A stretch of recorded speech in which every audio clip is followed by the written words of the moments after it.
Hey guys, Jason here, bodybuilding enthusiast. I like to make videos where I answer questions, and if you got a question below, I will feature you in my video. I'll put your question up here at the top or around here somewhere. I'll answer it, I'll tag you in it. So if you got any questions about bodybuilding, fitness, or anything else in general, please ask it. So I do have some questions here. Since none of you guys are asking me any questions, I'm using ChatGPT to give me random questions about my workout. So today was pull day, and the first question is lat pull downs. How do you ensure you're activating your lats and not relying too much on your biceps during your lat pull downs? So sometimes I'll use the wrist straps.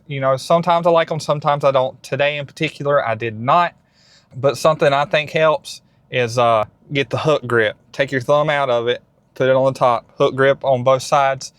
And when you're pulling the bar down, you got to think about pulling with your back and not your arm. So it's something that definitely takes practice, but if you practice it, you will get it. So you want to go into that full stretch, and when you're in that full stretch, that's when you can feel your lats the best. So you lean back just a little bit, not too far, and you pull the bar down to the top of your chest. And if you do that and the weight is good, the time under tension is good, you're getting that stretch, you're going to feel your lats. So, question number 2 is cable pullovers. So the second exercise of my pull day was cable pullovers. So I did 2 sets of the lat pull downs. I did 2 sets of cable pullovers. The question is, do you feel a better mind muscle connection when you do cable pullovers standing or kneeling, and why? I've actually never tried them kneeling. I've never really thought to for some reason. I might try them kneeling, but I feel like I have to lean back a little bit because I have to go heavy enough. I don't know if kneeling would work. So I'm saying standing. Again, with that, when you're focusing on that stretch, right, and you're pulling the weight in and just standing up just a little bit, not all the way, just a little bit, and you're squeezing on the end. And if you do it that way, you're definitely going to feel your back activating. So I did 2 sets of those. And I did 2 sets of cable rows to finish off the back portion of my pull workout. So cable rows, how do you adjust your grip or range of motion on cable rows to target your mid-back more effectively? So it's something I definitely have struggled with because I go too heavy, I throw the weight around, and I stretch a little too much because I feel like you don't need to go all the way forward, but however you want to do it, however you feel your mid-back. But I tried a wider grip attachment today, and it was kind of more of upper and mid-back, I think. So I might be doing that in the future. So wide grip, decent stretch, let your arms and your back stretch. You don't need your lower back to stretch all the way.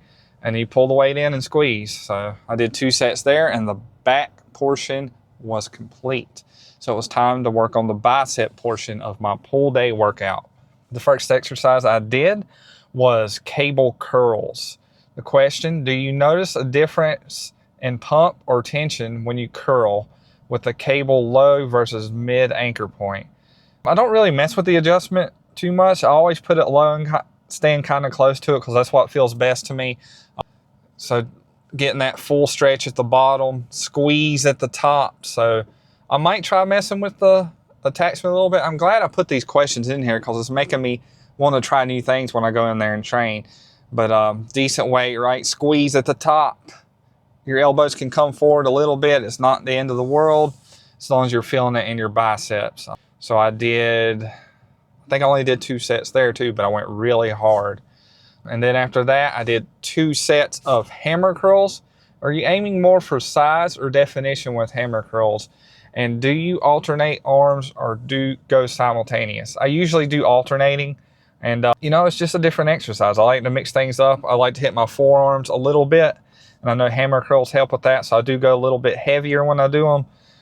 But I might try doing both at the same time, maybe seated. Yeah, I might mix that one up a little bit.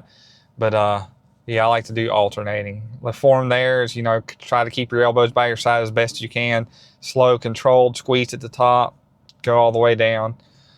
So that was it for the bicep portion of my pull day workout. And the final question is for rear delts, which my rear delts were pretty sore today, so I didn't hit them too hard. I did face pulls. What's your focus during face pulls, rear delts, traps, or posture correction? And how do you control the tempo? It's definitely trying to target my rear delts. And I think rear delt cable flies, I hit it a little bit better.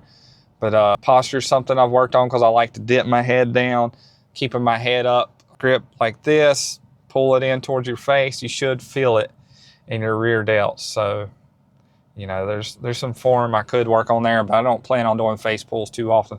I've seen people do them laying down before, and that might be pretty interesting. But that was it for my pull day workout.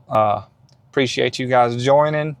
If this is the type of video you like, hit that subscribe button, like. If you want me to answer your questions in the next video, leave some questions down below. My next workout is going to be leg day, which is tomorrow. Then Sunday is a rest day. But yeah, I look forward to seeing you guys tomorrow. Don't let that dreamer die. Keep the grind alive. Never give up on yourself. I'll see you guys on the next one.